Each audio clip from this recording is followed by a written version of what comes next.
جوں جوں ایسے ملاقاتیوں کا دائرہ وسیع ہوتا گیا، یعنی ایسے ملاقاتیوں کی تعداد بڑھتی گئی، اس کے ساتھ ساتھ ان کے ذاتی مسائل میں بھی عجیب و غریب تنوع پیدا ہوتا گیا۔ تنوع ہوتا ہے وسعت، یعنی عجیب سے پھیلتے گئے۔ ایک ساس اپنی لڑاکا بہو کے خلاف شکایت نامہ لائی، یعنی ذاتی مسائل بھی لوگ لے کر آنے لگے۔ ایک مڈل اسکول کی استانی کو خطرہ تھا کہ اگر اس نے ایک امیر تاجر کی کند ذہن لڑکی، کند ذہن نالائق، کو اچھے نمبروں سے پاس نہ کیا تو اسے غنڈوں کے ذریعے اغوا کر لیا جائے گا، یعنی آوارہ لڑکے اسے زبردستی اٹھا لیں گے۔ ایک دور افتادہ گاؤں کا نمبردار ملاقات کے روز آیا، یعنی بہت دور سے ایک نمبردار آیا۔ اس نے بتایا کہ کچھ عرصے سے ایک ملنگ نے گاؤں میں ڈیرا ڈالا ہوا ہے، یعنی ایک فقیر قسم کا انسان ہے جس نے گاؤں میں بسیرا کیا ہوا ہے، گاؤں میں رہنے لگا ہے۔ دوپہر کے وقت موسم گرما کی شدید تمازت میں بھی وہ آگ جلا کر باہر دھوپ میں بیٹھتا ہے۔ مراد یہ کہ اس کے حالات نارمل نہیں ہیں، اس کے حالات عجیب و غریب ہیں۔ بہت سخت گرمی میں بھی وہ آگ جلا کر دھوپ میں بیٹھتا ہے اور دن بھر چلم پیتا رہتا ہے۔ چلم ایک ایسا مٹی یا تانبے کا برتن ہوتا ہے جس میں تمباکو جلایا جاتا ہے، یعنی تمباکو نوشی کرتا رہتا ہے، حقہ پیتا رہتا ہے۔ دور دور سے لوگ اپنی مرادیں لے کر اس کے پاس آتے ہیں، یعنی اپنی ضروریات اور خواہشات اس کو بیان کرتے ہیں۔ کسی سے وہ گھی کا کنستر وصول کرتا ہے، کسی سے گندم کی بوری یا چاول یا چینی کے انبار، کنستر ہوتا ہے ڈبہ، اور کسی سے وہ چاول چینی کے ڈھیر وصول کر لیتا ہے، لے لیتا ہے۔ خاص طور پر عورتوں سے سونے چاندی کی انگوٹھیاں اور چوڑیاں تک اتروا لیتا ہے۔ عموماً اس قسم کے دھوکے باز افراد خواتین کو دھوکہ دے کر ان سے سونے کی چیزیں لے لیتے ہیں۔ اگر کوئی شخص اس کی فرمائشیں پوری نہ کر سکے تو وہ جلال میں آ کر سائل کی جانب کئی بار ہاتھ جھٹکتا ہے۔ اگر کوئی شخص اس کی خواہش یا اس کی کہی ہوئی چیز اسے نہ دے سکے تو وہ غصے میں آ کر سوالی کی طرف اپنے ہاتھ کو بار بار جھٹکا دیتا ہے۔ اس عمل سے سائل کے بدن کا کوئی حصہ سن ہو کر مفلوج سا ہو جاتا ہے۔ سن ہو کر یعنی پیرالائز ہو جاتا ہے، کام کے قابل نہیں رہتا۔ مفلوج کا مطلب ہوتا ہے پیرالائز ہونا یا کام کے قابل نہ رہنا۔ لوگ اسے چارپائی پر لٹا کر گھر لے جاتے ہیں جہاں 1.5-2 ماہ وہ یہ اذیت کاٹ کر ٹھیک ٹھاک ہو جاتا ہے، یہ تکلیف گزار کر تندرست ہو جاتا ہے۔ اس طرح کے درجنوں کیس اس علاقے میں رونما ہو چکے ہیں، یعنی کئی کیسز ایسے سامنے آ چکے ہیں۔ نمبردار نے کہا ساری آبادی اس کے خوف سے سہمی ہوئی ہے، ڈری ہوئی ہے، سمجھ میں نہیں آتا کہ ہم کیا کریں کیا نہ کریں، یعنی ہم مشکل میں گرفتار ہو چکے ہیں۔ یہ عجیب واقعہ سن کر مجھے شوق چرایا، یعنی مجھے بھی شوق ہوا کہ میں خود وہاں جا کر اس بھید کا کھوج لگاؤں، یعنی اس راز کا سراغ لگاؤں۔ حفظ ما تقدم کے طور پر کہ وقت سے پہلے حفاظت کے لیے میں نے سول ہسپتال سے ایک اسٹریچر منگوا کر گاڑی میں رکھوا لیا، یعنی ایک ایسا بیڈ جس کے نیچے پہیے لگے ہوتے ہیں جس پہ مریضوں کو لایا لے جایا جاتا ہے، رکھوا لیا۔ ایک اردلی اور نمبردار کو اپنے ساتھ بٹھا کر، یعنی ایک جو سرکاری افسروں کو ملازم ملا ہوتا ہے اسے، اور نمبردار کو بھی ساتھ لے لیا۔ 50-55 میل کا سفر تھا۔ راستہ بھر میں لگاتار آیت الکرسی اور چاروں کل صمیم قلب سے پڑھتا رہا، یعنی دل کی گہرائیوں سے پڑھتا رہا۔ میں نے گاڑی گاؤں کے قریب رکوائی، نمبردار اور اردلی سے کہا کہ وہ گاڑی کے اندر ہی بیٹھیں کہ ابھی انہیں آنے کی ضرورت نہیں، میں اکیلا ملنگ کے ڈیرے پر جاؤں گا۔ اگر میں نصف گھنٹے یعنی آدھے گھنٹے تک واپس نہ آیا تو اسٹریچر لے کر وہاں آ جائیں۔ ڈیرے پر ایک کالا بھجنگ یعنی بہت کالا سیاہ رنگ کا فربا بدن موٹے جسم کا، فربا ہوتا ہے موٹا بدن جسم، کریہ المنظر یعنی بدصورت جسے دیکھ کر نفرت کرہت آ رہی ہو، شخص دھوپ میں بیٹھا چلم پی رہا تھا، یعنی دھوپ میں بیٹھ کر وہی حقہ پی رہا تھا۔ اس کے چہرے پر داڑھی کے بال اس طرح لٹک رہے تھے جیسے کھجور کے درخت کی شاخوں سے تیز تیز لمبے لمبے کانٹوں کے گچھے لٹک رہے ہوں، یعنی عجیب و غریب لمبے کانٹوں والے گچھے لٹک رہے ہوں۔ سامنے آگ کے الاؤ یعنی آگ کا بہت بڑے شعلے قریب چند چٹائیاں بچھی ہوئی تھیں، اور کچھ چٹائیاں بچھی ہوئی تھیں۔ چٹائیوں پر کچھ مرد، چند عورتیں ادب میں دو زانو بیٹھی تھیں، یعنی بڑے احترام سے گھٹنوں کے بل بیٹھی تھیں۔ میں بھی ان کے پاس جا کر بیٹھ گیا۔ باری باری ہر شخص ملنگ کو مخاطب کرتا، یعنی ہر شخص اس فقیر کو بلاتا، حضرت جی میری عرض سنو، یعنی میری ضرورت یا میری خواہش کو سنو۔ لیکن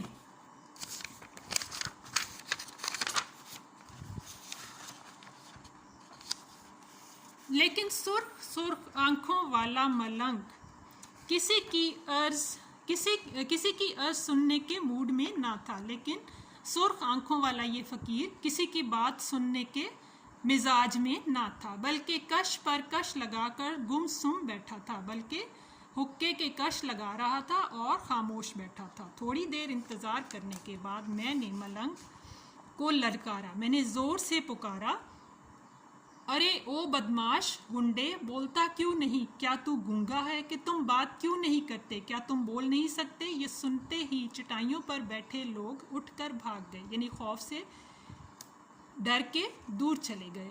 دور کھڑے ہو کر مجھے نصیحت کرنے لگے، مجھے کہنے لگے، شہری بابو تجھے معلوم نہیں یہ جلالی بابا ہے کہ یہ غصے والا بابا ہے، تم کو بھسم کر ڈالے گا، یعنی ختم کر دے گا، جلا دے گا۔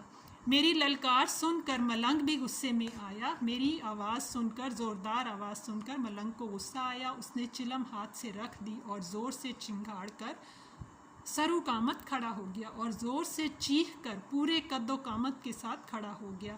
ملنگ نے 5-7 بار زور زور سے جھٹک کر میری جانب اپنا ہاتھ مارا، یعنی ہاتھ کو جھٹکا۔ 1-2 لمحوں کے لیے میرے بازوؤں میں ہلکی سی سنسناہٹ تو ضرور ہوئی، یعنی ہلکی سی تھرتھلی ہوئی، تھوڑی سی آواز سی محسوس ہوئی، لیکن فوراً ہی رفع ہوگی، لیکن جلد ہی ختم ہو گئی۔ رفع ہونا، ختم ہو جانا۔ اپنے عمل کی اس ناکامی پر ملنگ گھٹنوں میں سر دے کر زمین پر بیٹھ گیا، یعنی اس عمل کی کامیابی نہ ہوئی تو وہ اپنے گھٹنوں میں سر دے کر بیٹھ گیا۔ اسی دوران نمبردار اور میرا اردلی بھی کار لے کر وہاں آ گئے۔ اب گاؤں کی آبادی کا بڑا حصہ یہ تماشا دیکھنے وہاں جمع ہو گیا۔ میں نے لوگوں سے کہا، کوئی شیطانی عامل ہے؟ اللہ کے کلام کی برکت سے اس کا عمل ٹوٹ گیا ہے، یعنی اللہ تعالیٰ کے کلام سے، اس کے کرم سے اس کا شیطانی عمل ختم ہو گیا ہے۔ اب تم بے خوف ہو کر آگے آؤ اور لا حول ولا قوت الا باللہ پڑھ کر اس کے ایک ایک جوتا لگاؤ۔ یہ سن کر گاؤں کا ایک زندہ دل نوجوان زور سے لا حول پڑھتا ہوا آیا، یعنی اللہ کا ذکر کرتا ہوا ایک باہمت شخص آیا، اور ملنگ کو زمین پر الٹا لٹا کر اس کی پیٹھ پر گھوڑے کی طرح سوار ہو کر بیٹھ گیا۔ باری باری مرد، عورتیں اور بچے آتے اور لا حول پڑھ کر ملنگ کو 1 یا 2 جوتے رسید کر جاتے، یعنی مار جاتے۔ یہ سن کر میرے کہنے پر نمبردار نے ملنگ کا حجرہ بھی کھولا، یعنی ملنگ کا کمرہ بھی کھولا، جو گھی کے کنستروں، شہد کی بوتلوں، گندم اور چاول کی بوریوں، نئے نئے کپڑوں کے بنڈلوں اور سونے کے زیورات کے ڈبوں سے اٹا اٹ بھرا ہوا تھا، یعنی پوری طرح بھرا ہوا تھا۔ میں نے مقامی معززین کی ایک کمیٹی بنائی، یعنی مقامی وہاں کے لوگوں کی، وہاں کے عزت دار لوگوں کی ایک گروہ بنایا کہ یہ سارا مال غنیمت ان کے سپورٹ کر دیا جائے۔ مال غنیمت اصل میں وہ مال ہوتا ہے جو جنگ کے بعد مسلمانوں کے ہاتھ لگتا ہے، اور یہ مال غنیمت اس صورت میں ہے کہ چونکہ یہ غریب لوگوں کا مال تھا اور ان کے سپورٹ کر دیا جائے۔ جن جن لوگوں کی ملکیت ثابت ہو وہ مال انہیں واپس کر دیا جائے، اگر کچھ اشیاء بچ جائیں تو انہیں غریب غربا میں بانٹ دیا جائے، تقسیم کر دیا جائے۔ اس کے بعد میں ملنگ کو اپنی کار میں بٹھا کر جھنگ لے آیا۔ میں نے اسے بہت کریدنے کی کوشش کی، کریدنے کی پوچھنے کی، بار بار پوچھنے کی کوشش کی کہ اس نے یہ شیطانی اور سفلی عمل کب اور کیسے سیکھا۔ شیطانی اور سفلی یعنی سفلی بھی ہوتا ہے شیطانی برا عمل، لیکن سارا راستہ وہ چپ سادھے یعنی خاموش بیٹھا رہا۔ جھنگ پہنچ کر میں وہاں کے ایس پی آغا شجاعت علی کے ہاں گیا اور ساری روداد یعنی کہانی سنا کر پوچھا کہ اب کیا کرنا ہے۔ آغا صاحب بولے مقدمہ بھی دائر ہو سکتا ہے، یعنی مقدمہ بھی درج کیا جا سکتا ہے، لیکن ہمارا تجربہ تجربہ انگلش میں آپ کہیں گے ایکسپیرینس، کہ ہمارا جو اتنے عرصے سے ہمارا واسطہ جن لوگوں سے پڑتا ہے، ہم وقت کے ساتھ جو کچھ ہم نے سیکھا ہے، وہ یہ کہتا ہے کہ ایسے مقدمات میں بیشتر لوگوں یعنی بہت سے لوگ ملنگوں کے خلاف گواہی دینے سے گھبراتے ہیں، یعنی ایسے لوگوں کے خلاف گواہی نہیں دیتے، ایسے مقدمے اکثر کامیاب نہیں ہوتے۔ آپ اسے ہمارے حوالے کر دیں، ہمارا چھتراؤ کرنے والا بڑا اچھا ماہر ہے، یعنی چھتراؤ ہوتا ہے جوتے لگانے والا، ماہر ہے، کاریگر ہے، وہ 2 دن میں چھتراؤ کر کے اس کے اندر سے شیطان کا بھوت اتار دے گا، یعنی اسے بالکل سیدھا کر دے گا۔ اس کے بعد ہم اسے ضلع جھنگ سے نکال باہر کریں گے، پھر ہم اسے اپنے ضلع جھنگ سے باہر نکال دیں گے، جہاں اس کے سینگ سمائیں وہاں چلا جائے، یعنی اس کے لیے یہ سزا کافی ہوگی۔ جب اسے اتنی مار پڑے گی تو یہ اپنے اس شیطانی عمل کو انشاءاللہ بھول جائے گا، اور جہاں اسے پناہ ملے، سینگ سمانا محاورہ ہے یعنی پناہ ملنا، جہاں اسے پناہ ملے گی چلا جائے گا۔ بعد میں یہ کبھی معلوم نہیں ہو سکا کہ اس سفلی عمل کے سینگ کہاں سمائے، کہ اسے کہاں پناہ ملی۔ ایک روز ایک بڑے زمیندار صاحب ملاقات کے لیے آئے، خود تو بڑی حد تک ناخواندہ تھے یعنی غیر تعلیم یافتہ تھے، لیکن تعلیم کے فضائل اور فوائد پر ایک طویل تقریر کرنے کے بعد بولے، جناب آپ اس پسماندہ ضلع کے لیے یعنی اس غیر ترقی یافتہ ضلع کے لیے نیکی کا ایک اور کام بھی کرتے جائیں۔ فلاں گاؤں میں اگر ایک پرائمری اسکول کھول دیا جائے تو اس علاقے پر ایک احسان عظیم ہوگا، یعنی آپ کا بہت بڑا احسان ہوگا۔ اگر آپ قبول فرمائیں تو بندہ اسکول کے لیے زمین مفت، کمروں کی تعمیر کے لیے 20,000 روپیہ نقد، اس وقت 20,000 ایک بڑی رقم ہوتی تھی، ایک استاد کی 1 برس کی تنخواہ اپنی جیب سے ادا کرنے کے لیے حاضر ہے۔ میں نے ان کی اس روشن خیالی یعنی اس سخاوت کو اس کھلے دل سے کی گئی پیشکش کو، اور فیاضی ہوتا ہے سخاوت کی، تعریف کر کے کہا، نیکی اور پوچھ کہ آپ تو بہت بڑی نیکی کر رہے ہیں، اس میں کیا پوچھنا، جب فرمائیں گے اسکول کھولنے کا بندوبست ہو جائے گا، یعنی جب آپ حکم کریں گے اسکول کھولنے کا انتظام کر دیا جائے گا، بلکہ میں تو یہ کوشش بھی کروں گا کہ اس اسکول کا افتتاح یعنی آغاز کرنے کے لیے عزت مآب وزیر تعلیم یعنی عزت والے وزیر تعلیم کو بذات خود ذاتی طور پر خود یہاں مدعو کیا جائے، دعوت دی جائے۔ زمیندار صاحب خوش میری جان و مال کو دعائیں دیتے ہوئے تشریف لے گئے، یعنی مجھے بہت سی دعائیں دیتے ہوئے رخصت ہو گئے۔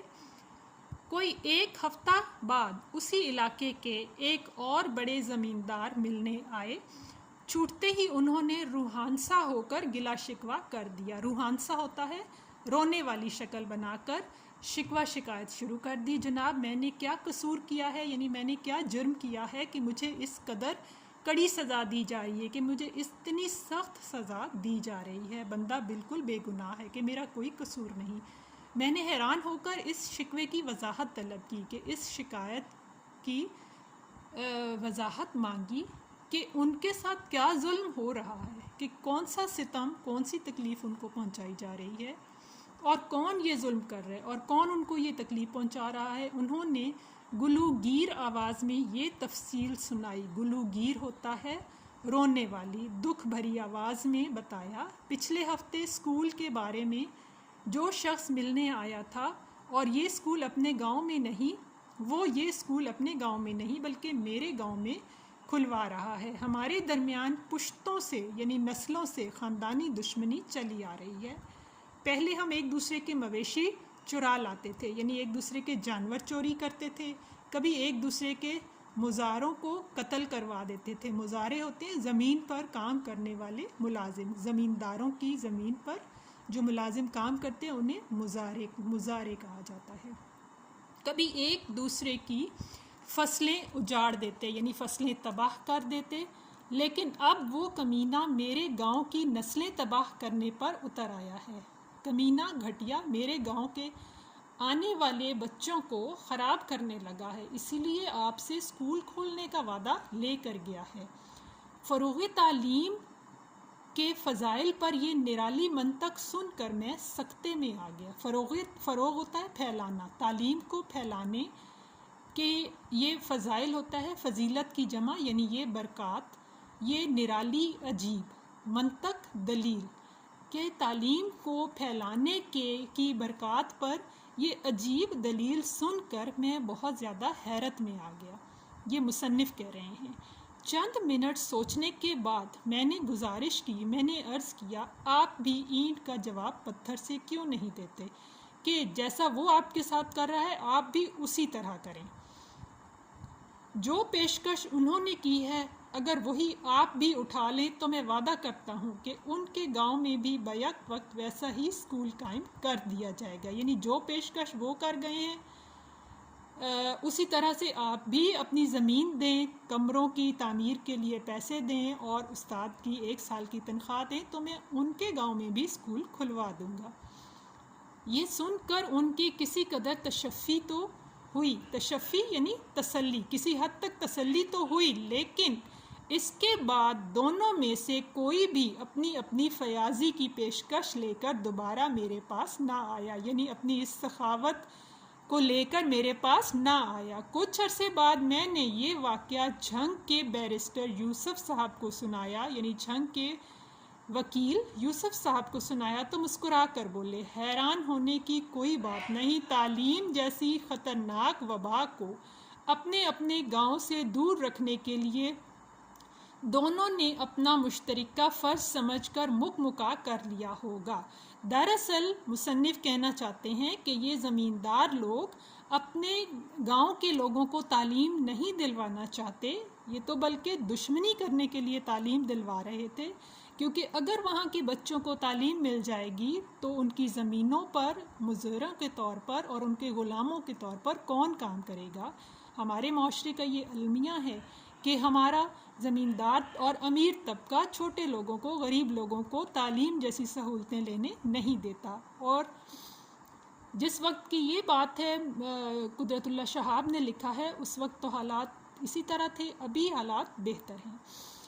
حیران ہونے کی کوئی بات نہیں، تعلیم جیسی خطرناک وبا کو، خطرناک وبا یعنی خطرناک بیماری کو اپنے اپنے گاؤں سے دور رکھنے کے لیے دونوں نے اپنا مشترکہ فرض سمجھ کر مکمکا کر لیا ہوگا، یعنی ایک جیسا فرض سمجھ کر فیصلہ کر لیا ہوگا، آپس میں بات ختم کر لی ہوگی، اپنا جھگڑا ختم کر لیا ہوگا، کیونکہ دونوں کے خیال میں دونوں کی نسلوں کو تعلیم نہیں لینی چاہیے۔ بڑی زمینداریوں اور جاگیروں میں ابھی تک تعلیم ہی کو سب سے بڑا اور تباہ کن دشمن سمجھا جاتا ہے۔ یہ افسوس کی بات ہے کہ زمیندار اور جاگیردار تعلیم کو اپنا دشمن سمجھتے ہیں۔ یہ تھا سبق قدرت اللہ شہاب کا لکھا ہوا ملاقاتی۔ امید ہے آپ کو سبق کی اچھی طرح سے سمجھ آ گئی ہوگی۔ ویڈیو کو لائک کریں، شیئر کریں اور میرے چینل کو سبسکرائب کریں تاکہ آپ آنے والی ویڈیو سے استفادہ حاصل کر سکیں۔ شکریہ۔